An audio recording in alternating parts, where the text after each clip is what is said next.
हे निषाद राज, अब हम लोग का जंगल का रास्ता बताइए, क्योंकि हमारे साथ बहुत से लोग हैं जो प्रभु से मिलने के लिए व्याकुल हो रहे हैं।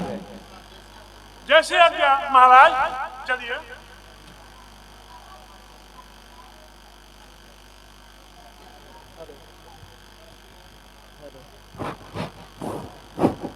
हेलो।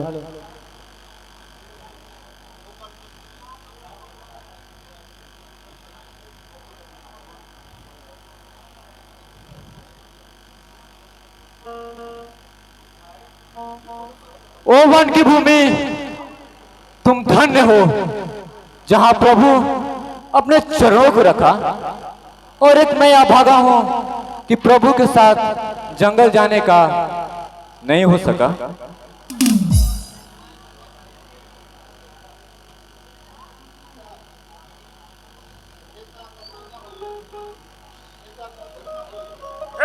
अब इधर मत होइए, देखिए वो टूट आ गया।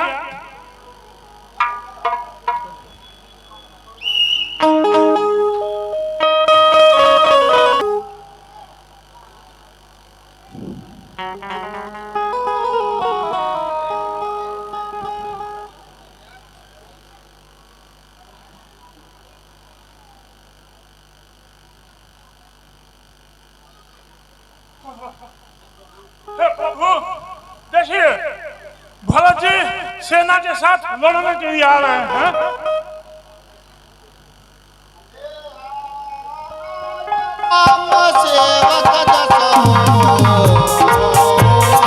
भरत समर दिखावन दे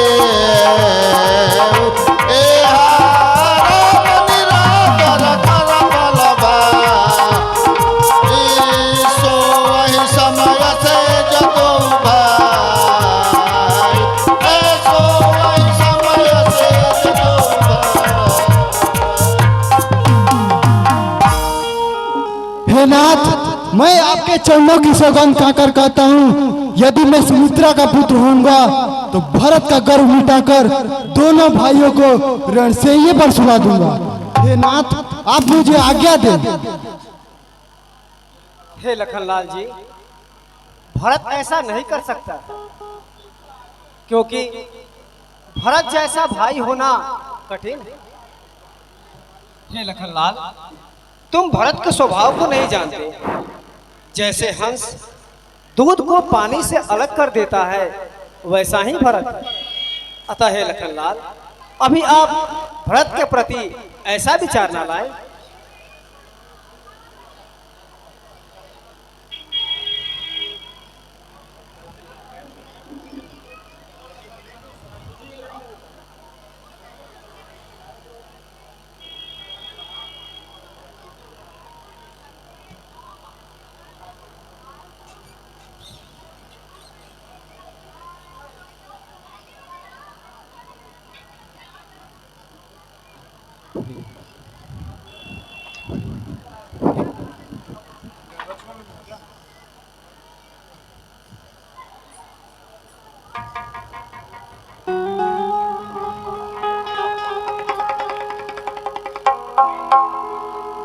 हे भाई, कुशल तो है ना?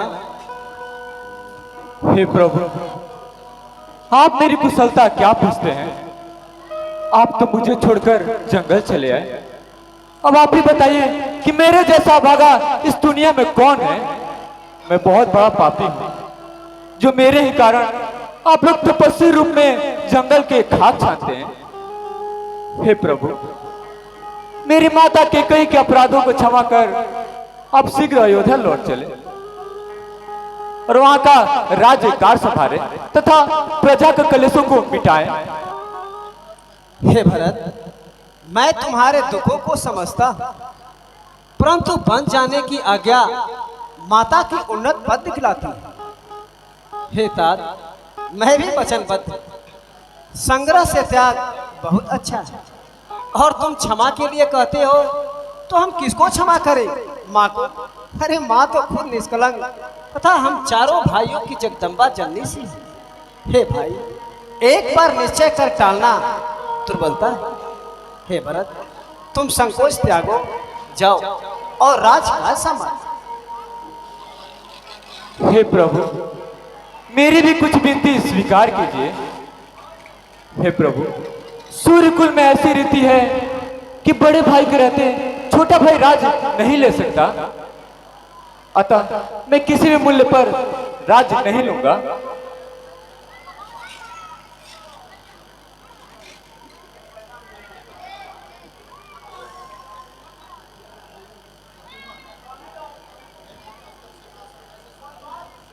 हे नाथ, तब तक सिंहासन कैसे सुना रहेगा?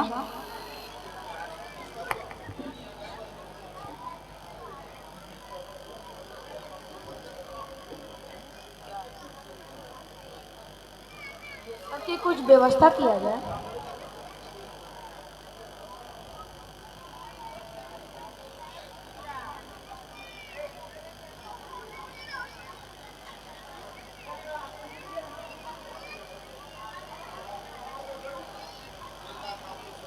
हे तात, अब आप लोग अयोध्या को लौट जाएं।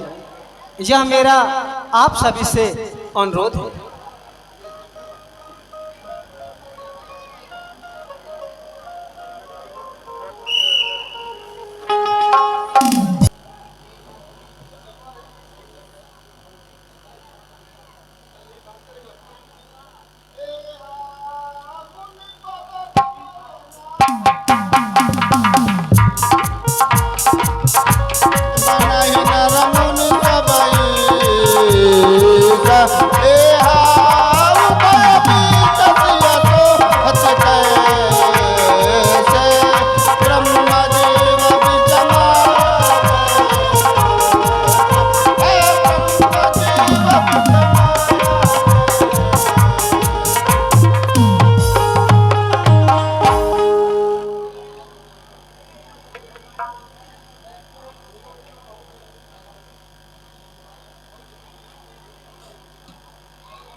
लक्ष्मण देखो, वह पर्वताकार शरीर धारण किए हुए विराट राक्षस आ रहा है। अतः तुम अपना धनुष बाण चढ़ाकर सीते की रक्षा करो, तब तक मैं इस दुष्ट का विनाश करता हूँ।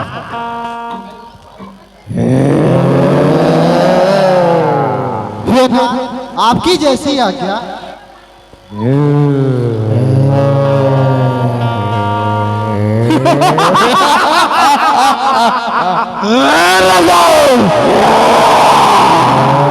सुंदरी को लेके इस संसार भर में कहाँ इस सुंदरी को मुझे दे दो।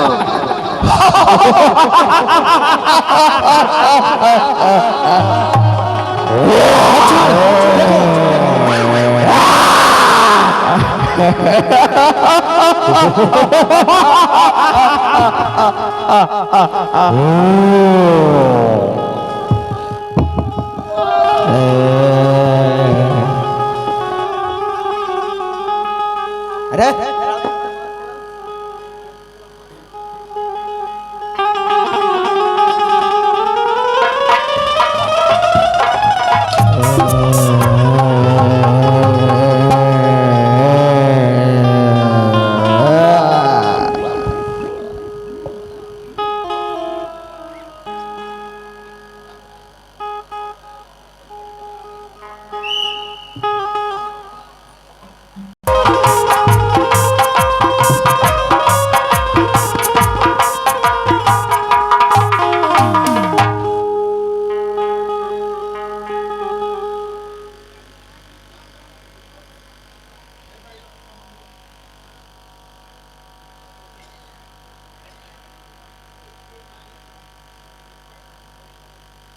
हे भाई लखन, अब हम लोग पंचवटी में आ गए। मुनियों के आदेशानुसार इसी पंचवटी में रहकर देवताओं का कार्य करना चाहिए।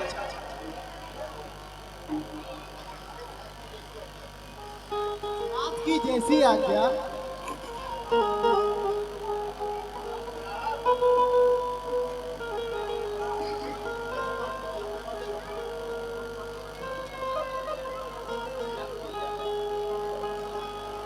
हे नाथ, ईश्वर और जीव के भेद, ज्ञान और वैराग्य के माया भक्ति के विषय में समझाइए। हे लखनलाल, सुनो। इंद्रियों के विषय में जहां तक मन जाता है उसे माया कहते हैं। ज्ञान वह है जिसमें दोष नहीं होता, और वह जो जीवों को ब्रह्म रूप से देखता है, हे तात, उसे परम वैराग्य कहते हैं। मोक्ष देने वाला ईश्वर है। हे लखनलाल, मुझे पाने का सुगम उपाय ब्राह्मणों के चरणों में प्रीति करना तथा वेद के अनुसार कार्य करना हो। हे तात, मैं आपके उपदेश को सुनकर अति प्रसन्न हूँ।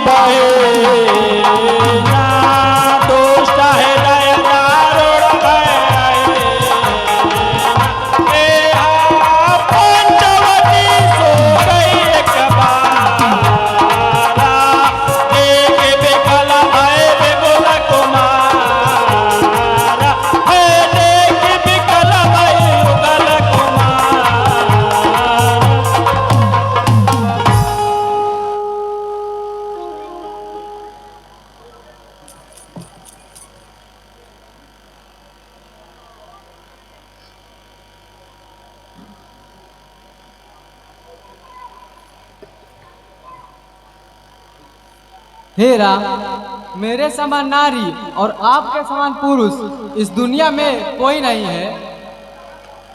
हे राजकुमार, मैं तीनों लोगों में खो जाई, पर आपके समान कोई सुंदर वर नहीं मिला। अतः आपका रूप देखकर मेरा मन आप पर मोहित हो गया। अतः आप मुझसे शादी कर ले। हे कुंवारी, मेरी शादी हो चुकी, लेकिन मेरा छोटा भाई अभी भी कुंवारा है। यदि तुम चाहो तो उससे शादी कर सकती हो।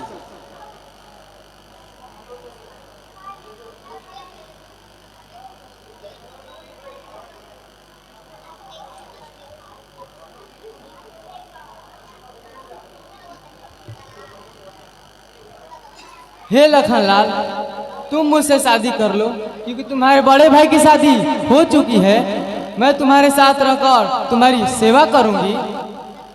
हे कुमारी, मैं राम का दास हूँ, मैं प्रतंत्र हूँ, अतः तुम्हें वह सुख नहीं मिलेगा जो एक राजा के साथ होता है। अतः तुम श्री रामचंद्र के पास जाओ, वो कौशल नरेश हैं।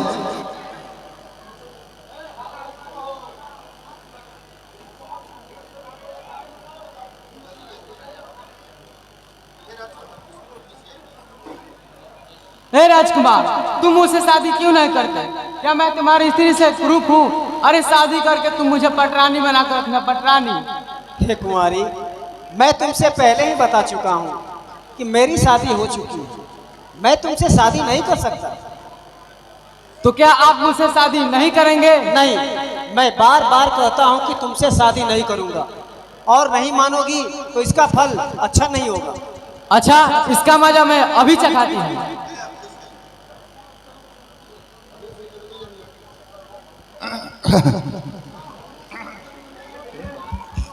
ए हाथ किसी आन राम कह गए, बभया कर भगत बभय। ए हाथ सीता की रघुराई, कहा अनुज सन सेना।